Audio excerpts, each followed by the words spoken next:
Welcome to That's Good Sports. I am Brandon. Yes, I got a haircut because someone said I looked like a Civil War general, Perna.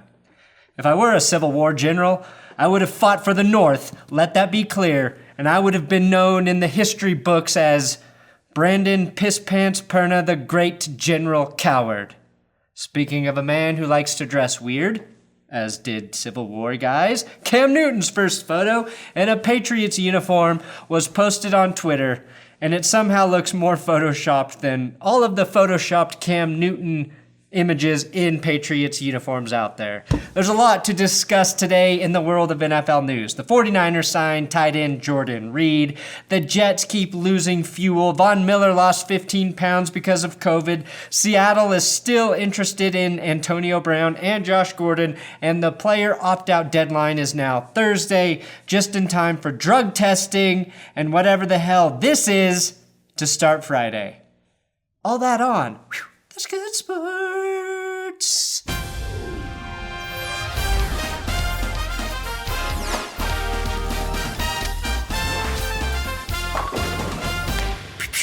If you haven't already, subscribe to this YouTube channel, click that notification button so you know when I make videos. I will have Patreon shoutouts at the end of the episode because I got a shit ton of them, so stick around. Gardner Minshew already beat coronavirus. In the last episode, I reported that scientists injected him with it so they could see how perfect DNA destroys the virus instantly. Surprise, my elaborate yarn was less impressive than the truth. Gardner never tested positive for coronavirus because, quote, the virus took one look at me and ran away. Okay, Gardner, don't start buying into your own hype. There's plenty of us bi-curious men out here who wish we were you, who will hype your godlike status on our own. Again, you will see players on and off of that COVID reserve list all season long. It doesn't mean they have it, it just means they might have it, that they do have it, or they came in contact with someone who does have it. The 49ers have signed former Washington football playing tight end Jordan Reed to a one-year deal. Reed has played in just 19 games over the last 3 seasons, not stepping on the field at all last year, so it makes sense that this is an incentive-heavy contract. Reed is only 30 years old, but given all of the concussions, he probably has the brain of a man who was born in the 1890s and was used as a human battering ram to knock down solid wood doors.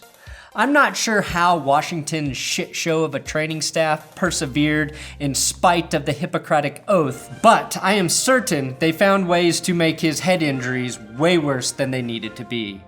If by chance Jordan Reed is healthy this year, Reed was actually drafted while Kyle Shanahan was the Washington football team's offensive coordinator, so he has familiarity with the system, which is especially important given that installation periods could be interrupted at any time this year. It also makes sense in that the Niners don't have a ton of depth behind George Kittle. The only player with real experience is some guy named Ross Dwelley. So San Francisco could potentially run some interesting 2 tight end sets.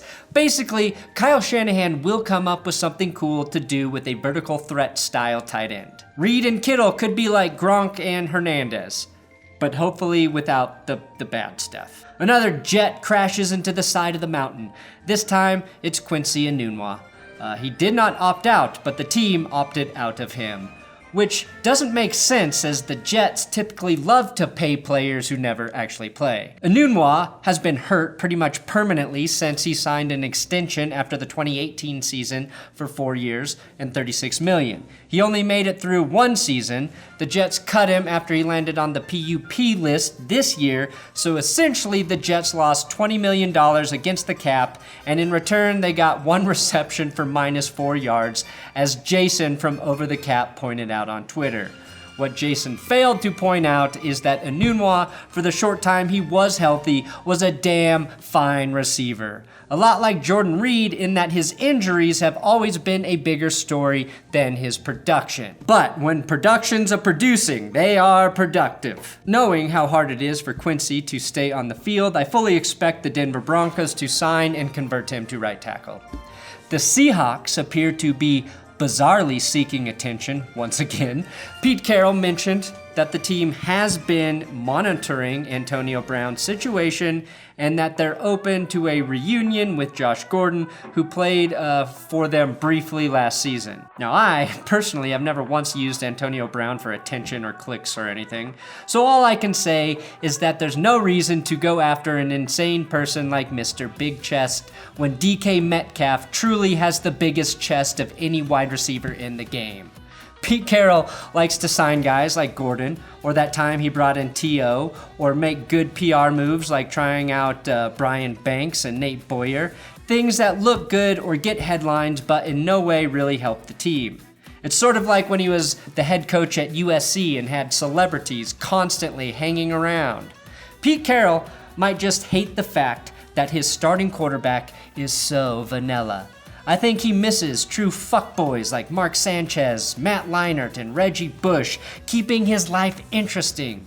He's desperately seeking a counter to having the most straight-edge QB in the league, and Antonio Brown will tip that scale more drastically than Coach Doug's on any scale. Tom Brady forced me to retweet him.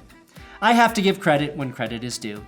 Tom Brady hopped on Twitter to post an evolution of his hairstyles back from when he was a rookie in 2000 to today in 2020 when he joined the Bucs. As you can see, we have such iconic cuts as the Timberlake, the Caveman, and of course, the Florida Man, which seems to be lacking some length in the back. But for whatever reason, he forgot his 2011 haircut, which I will call the Karen. Also missing are Jerkface Idiot and the Snake Oil Salesman. I'm sorry, I can't do it. I can't be nice to him. For whatever reason, I just can't. It was a funny tweet, but I hate it. Now, if you're an NFL player and you really want to experiment with drugs, now is not the time to start, as the NFL announced its drug testing window will officially open on Friday. So if you want to smoke weed, snort lines, trip on DMT, LSD, psilocybin, mescaline, ayahuasca, roll on some MDMA, salvia, ketamine, or get real wild with heroin, PCP, and meth, wait until after August 17th when the drug testing window is closed. Free advice, players. The opt-out window closes for players on Thursday, the day before drug testing begins, which is smart, as the NFL will know players are not opting out while high. Unfortunately for players who want to come back and play, "I'm sorry I was really fucking high when I decided to opt out" is not an acceptable excuse. The NFL will never be that chill, but they did remove suspensions for positive weed tests. Players will now just be fined, which means NFL players may develop the most expensive drug habits to date. Ian rapported that any player who refuses a COVID-19 test will be fined $50,000. Now, players can also be fined if they refuse to wear a mask, fail to social distance, wear PPE tracking devices, or are caught partaking in risky behavior, such as going to bars, clubs, or house parties, and the most riskiest behavior of all, filming on the set of Kissing Booth 3, starring Doug Peterson. Fucking tight is how my high school self might describe this microbe-killing spray Broncos players are walking through. This season might not last, but I think it'll be someone other than the Denver Broncos that fuck it up for the rest of the league. My question is, why not have planes fly over cities and spray this microbe shit on all of us? Historically, every chemical the US has dropped from planes has been safe and beneficial. I would call this Agent Orange and Blue. Some of the cheaper teams who do not wish to pay for the microbe-killing spray have turned to Mother Nature for their sanitization process.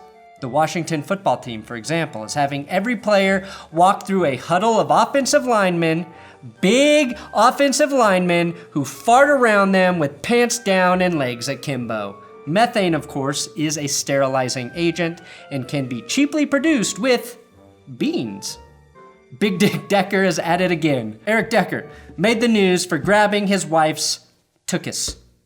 Except it's clearly not why it's in the news. Here's a quote from the TMZ article because I want to save all of you a click. The country singer, referring to Decker's wife, Jessie James Decker, threw on a skimpy bikini while taking a break from promoting her new cookbook, which hit shelves in September.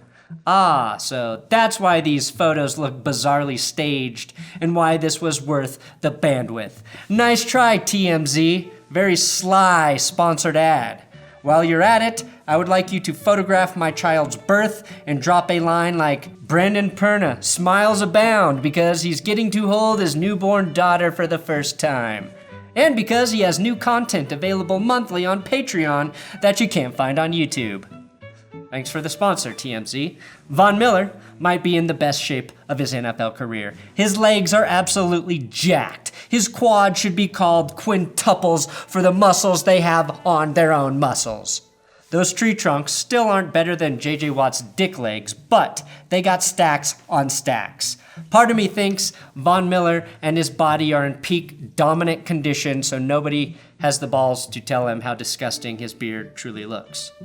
The impressive thing, though, about Von's physique right now is that he lost about 15 pounds a couple months ago when he got COVID-19, which probably hit Von harder due to his asthma. After having the virus, it took Von 2 to 3 weeks for his lungs to get right, where he wasn't sucking air when he tried to work out. Now, we can assume most athletes who catch this shit during the season will bounce back fairly quickly and be back on the field after their quarantine period. But you should keep in mind, it's probably going to hit some guys, like Von Miller, a bit harder, and even once they're cleared to play, it could take an additional 2 to 3 weeks to get them back to being in football shape.